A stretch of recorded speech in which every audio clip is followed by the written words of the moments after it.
¿por qué Dios nos dio el libre albedrío? ¿Por qué Dios tal vez no nos hizo como predispuestos solamente para el bien? Y solo hacer el bien y hacer lo que Dios diga y realmente continuar por el camino que Dios ha puesto en nosotros y obligarnos hacia ese camino. Y muchos no nos preguntamos el por qué existe maldad en la tierra, por qué me han pasado tantas cosas a mí. Y ese mensaje y esa pregunta Dios quería aclararnos en ese sentido de cómo Él quiere traernos bendiciones a nuestras vidas, pero las bendiciones nosotros mismos las tenemos que llamar.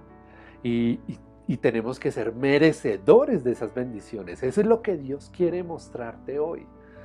Y Él es, realmente es un Dios muy paciente y misericordioso. Dios es un Dios que es un Padre, es que el nombre lo dice completamente. Dios es un Padre y es un Padre hermoso, amoroso, un Padre que siempre quiere estar allí, en tus éxitos, en tus caídas, en tus fracasos, pero también sacarte adelante, darte toda esa experiencia y ese gran momento que tú tienes en tu vida. Él siempre quiere estar allí. Me parece muy hermoso de parte de Dios que nos muestre el por qué nos dio el libre albedrío. Hay una historia, pues sé que ya varios la conocen, y hay una historia en la cual Einstein está en el colegio y el profesor empieza a hablar, a comentar, no, es que hay mucha maldad en el mundo. Si se dan cuenta cómo mueren niños, si se dan cuenta cómo roban, si se dan cuenta cómo asesinan, si se dan cuenta toda la cantidad de enfermedades que hay en el mundo, y eso es porque Dios no existe. Entonces el profesor le hablaba así a todos los alumnos y como los llevaba a pensar que realmente Dios no existía. Pero Einstein se levantó y le dijo, profesor, ¿me permite una palabra? Y él le dice, profesor, ¿sí te das cuenta que del frío, tú sientes el frío? Y el profesor dice, pues claro, el frío existe. El frío existe porque yo lo siento. Y dice, realmente no es que el frío exista. Lo que pasa es que el frío es la ausencia de calor. Entonces cuando no hay calor, pues está el frío.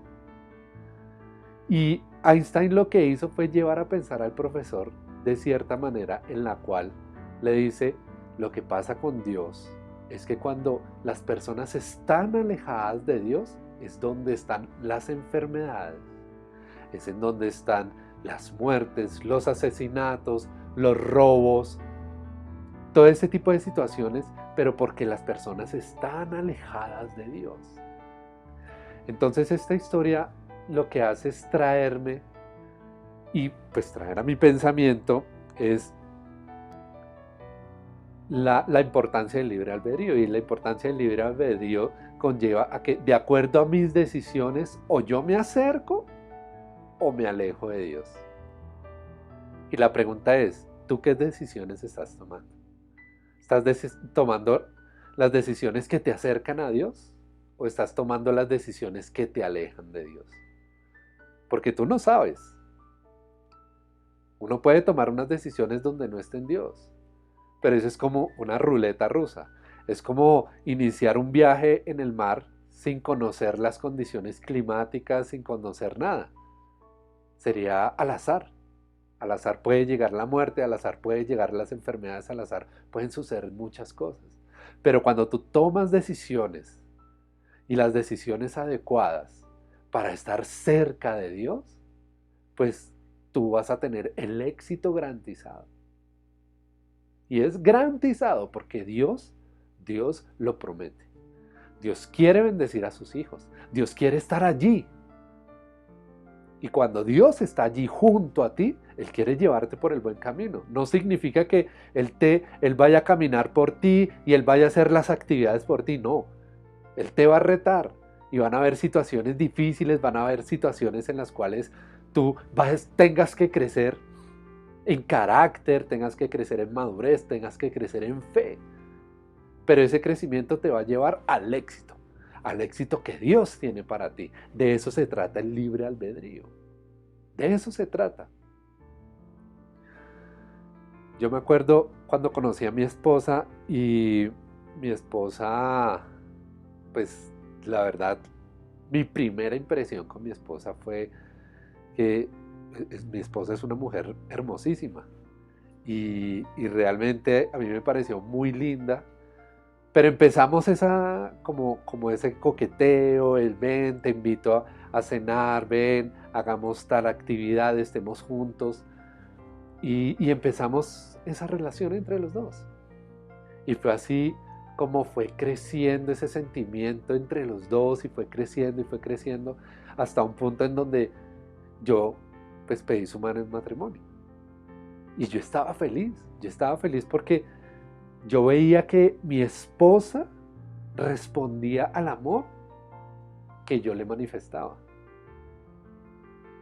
Yo estaba realmente en éxtasis porque yo sentía que mi esposa cada vez que yo le decía, mi amor, te amo, y se lo decía mirándola a los ojos fijamente, ella me respondía mirándome a los ojos fijamente, te amo. Y me lo demostraba con sus actos, me lo demostraba cómo me tomaba de la mano, cómo me hablaba. Y había muchas formas en las cuales mi esposa me demostraba su amor. Yo nunca hubiera querido que mi esposa se casara conmigo obligada. Nunca. Yo no hubiera querido una esposa que simplemente yo le dijera, siéntate acá, levántate acá, come, ríe, cállate. No, creo que a nadie le gustaría tener una carga de ese tipo. A nadie le gustaría tener a alguien al lado que fuera un autómata, como un robot. Y pues ahorita, en esta época que ya se están inventando los robots y muchas cosas, pues uno no quiere decirle al robot como tal, haga esto o haga lo otro, sino que, por ejemplo, en el ámbito del amor, decirle a mi esposa yo te amo y que me corresponda con amor. En cambio, un robot sí toca darle los parámetros específicos para el trabajo que va a hacer. Y si ustedes lo miran desde ese punto de vista, ¿tú crees que Dios quiere tenerte a ti como un robot? ¿Tú quieres que Dios te quiere tener como un autómata? ¿Tú quieres que Dios te hubiera dicho a ti, necesito que nazcas, que estudies esto, que hagas esto, que solo hables del bien, no mires ni a la derecha ni a la izquierda, sino camina estos pasos que tienes que caminar y llegar hasta un punto específico? No, de eso no se trata el amor. Y he aquí la importancia del libre albedrío, la importancia de tomar tus propias decisiones. Y cuando Dios te habla, cuando Dios te busca, Dios quiere que tú lo ames, así como yo con mi esposa. Yo quiero que mi esposa me ame de verdad por lo que yo soy. Y sí, yo cometo errores. Y sí, yo a veces discutimos, a veces tenemos nuestros inconvenientes, pero eso no significa que ella me va a dejar de amar. Ni tampoco yo la voy a dejar de amar a ella. Eso significa que estamos el uno para el otro, en un pacto, juntos, pensando juntos salir adelante, pensando juntos estar trabajando para Dios. Esa fue nuestra decisión. Entonces Dios, ¿qué es lo que quiere en ti? Con mucho amor, con mucho cariño y con mucho respeto, porque Dios es un caballero. Dios no te va a obligar a hacer algo que tú no quieras. Él con mucho respeto te va a decir, ámame, aquí estoy para ti. Pero la decisión es tuya. Es tuya y únicamente tuya y de nadie más. Hay una historia que me pareció realmente emocionante, fascinante en varios aspectos. Y es la historia de Salomón, Jeroboam y Roboam. Ustedes ya conocen a Salomón, el rey Salomón, el gran rey de sabiduría, el hijo de David, el que heredó todo el reino de Israel por la herencia tan enorme que le dejó su padre David a Salomón. Y Salomón, pues todo el mundo, todas las personas lo tenemos en un concepto de sabiduría tremendo, tremendo. Y resulta que él heredó el reino de Israel por, pues, por su padre David, por todo lo que hizo su padre David, por ser obediente, por estar allí firme con Dios, porque David tuvo esa característica que él siempre estuvo firme, firme con el Padre. Entonces a causa de eso, pues Dios hizo un pacto y le dijo, pues tu linaje siempre va a reinar.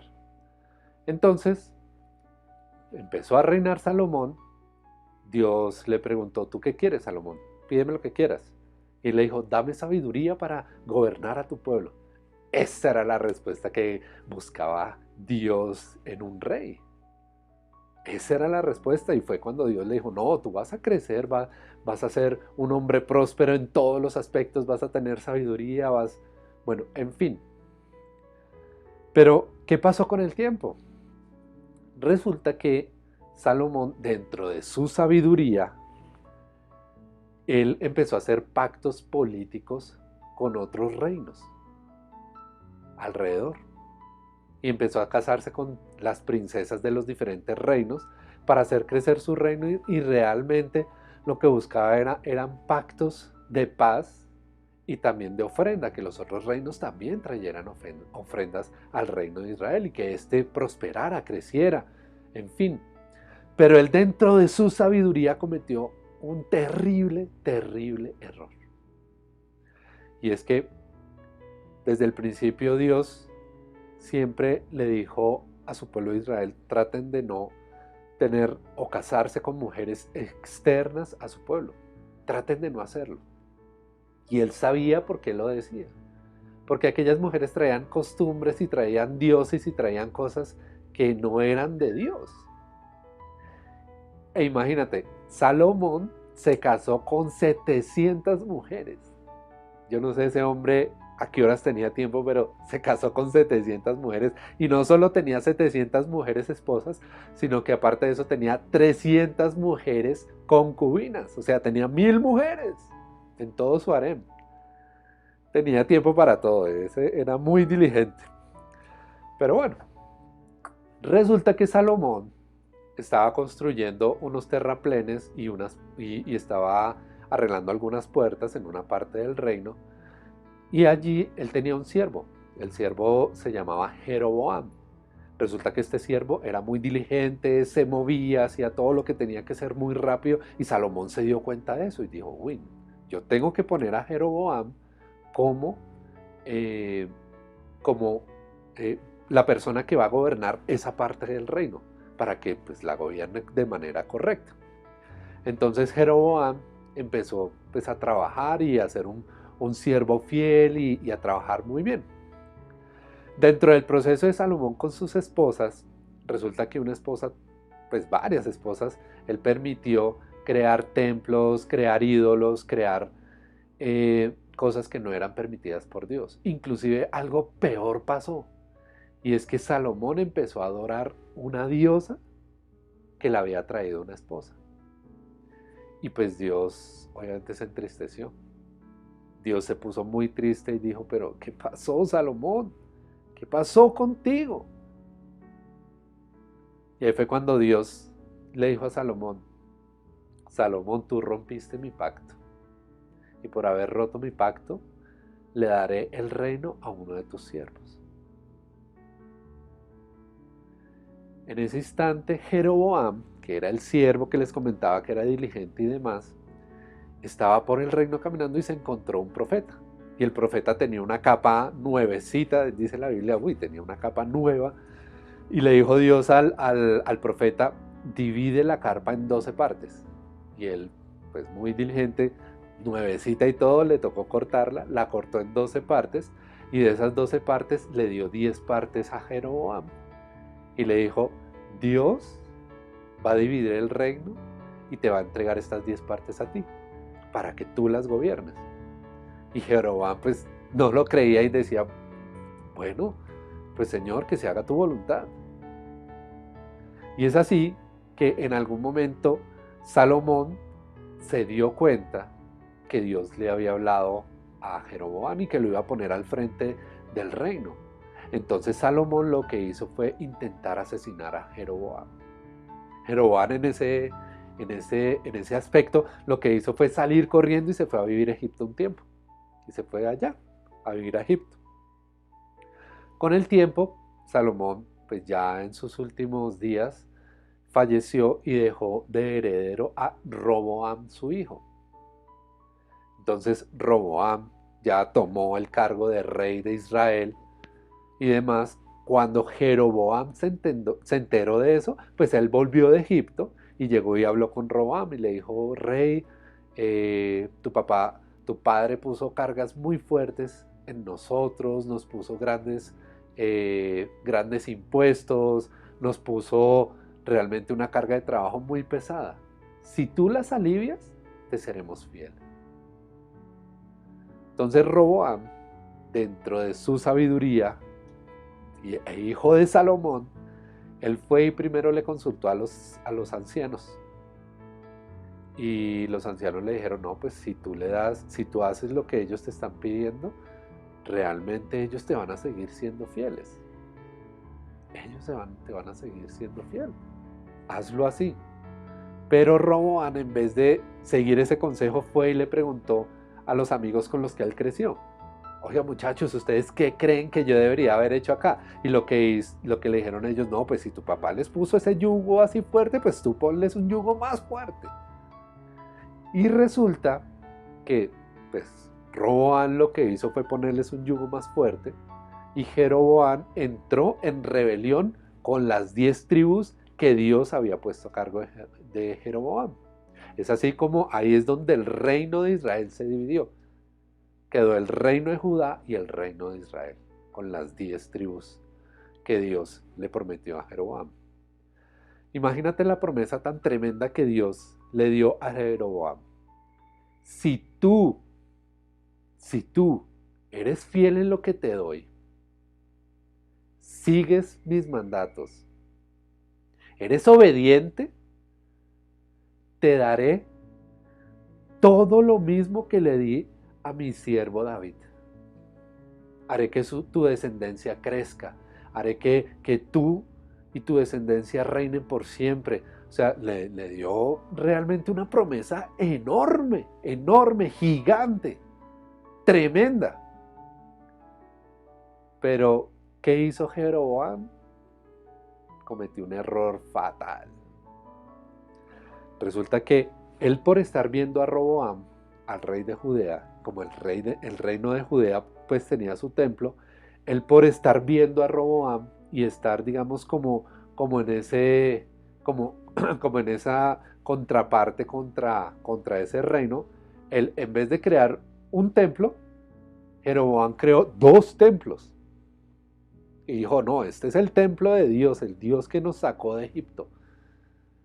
Pero, ¿cuál fue su error gravísimo?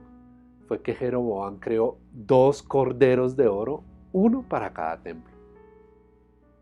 Y esto nos recuerda cuando Moisés estaba por allá en el monte Sión hablando con Dios, cuando le dice Dios, oye, el pueblo de Israel creó un cordero allá abajo, baje y mire a ver qué es lo que está pasando. Así mismo sucedió con Jeroboam. Jeroboam creó esos ídolos y el pueblo de Israel empezó a adorar estos ídolos. ¿A qué voy con toda esta historia? Esta historia me parece muy interesante. ¿En qué sentido?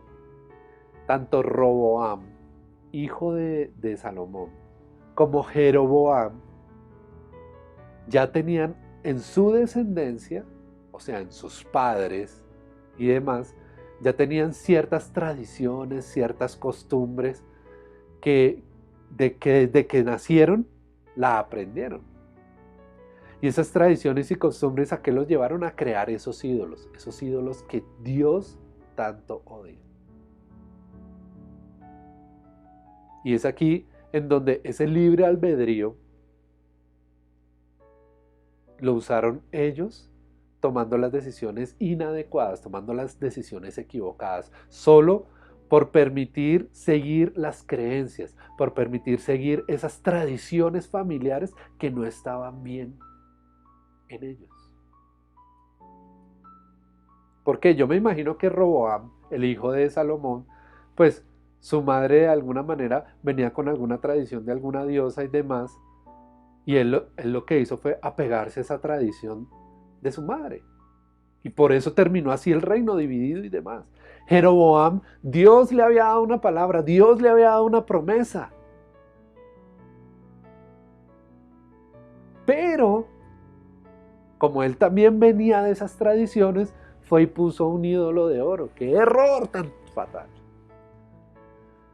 Entonces aquí la pregunta es, ¿qué decisiones estás tomando que van de acuerdo a Dios o van de acuerdo a tus creencias?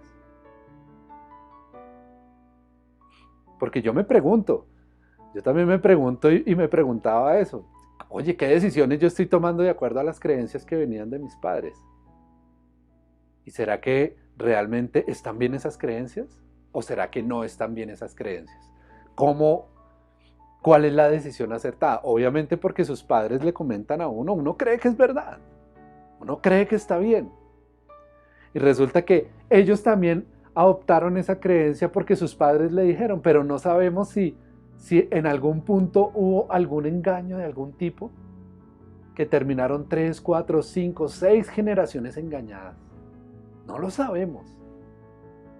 Y realmente la única parte donde tú debes encontrar la verdad es en la Escritura. En la Escritura que fue inspirada por Dios. Y es donde el Espíritu Santo que está allí a tu lado te está diciendo, busca la verdad, busca la verdad, busca la verdad. Busca mi palabra para que tus ojos hoy sean abiertos, para que tú veas un nuevo mundo, para que veas todas las bendiciones que tengo preparadas para ti, pero que te las están ocultando. Te las están ocultando. Es como si tú estuvieras al frente de un teatro y el teatro tiene un telón gigante y tú estás caminando a este lado del telón y no puedes mirar allá, no puedes mirar hacia el otro lado y tú caminas y caminas por el teatro, pero no ves que hay detrás del telón. Y cuando tú lo vas a ver, llega alguien y te dice, no, no, no, no, no, no lo mires, no lo mires. Y tú dices, bueno, si tú me lo dices, yo te creo. Y sigues caminando ahí más tiempo y cuando vas a mirar otra vez, no, no, no, no, no, no lo mires, no lo puedes mirar. Pero si tú te encuentras la palabra de Dios y te dices, oye, mira qué hay detrás del telón. Ah, pero mi amigo me dijo que no lo podía ver, pero la palabra de Dios me dice que sí lo puedo ver, pues voy a mirar. Y abre el telón y se encuentra bendiciones de todo tipo. Sanidad, restauración familiar, prosperidad en todo sentido. O sea, es como si hubiera una mesa con una cantidad de llaves solo para ti. Y tú dices, uy, esta llave es para mi negocio. Esta llave me sirve porque voy a crecer en prosperidad en mi negocio. Esta llave me sirve porque necesito sanar a tal persona. Y eso es lo que Dios te quiere mostrar a ti.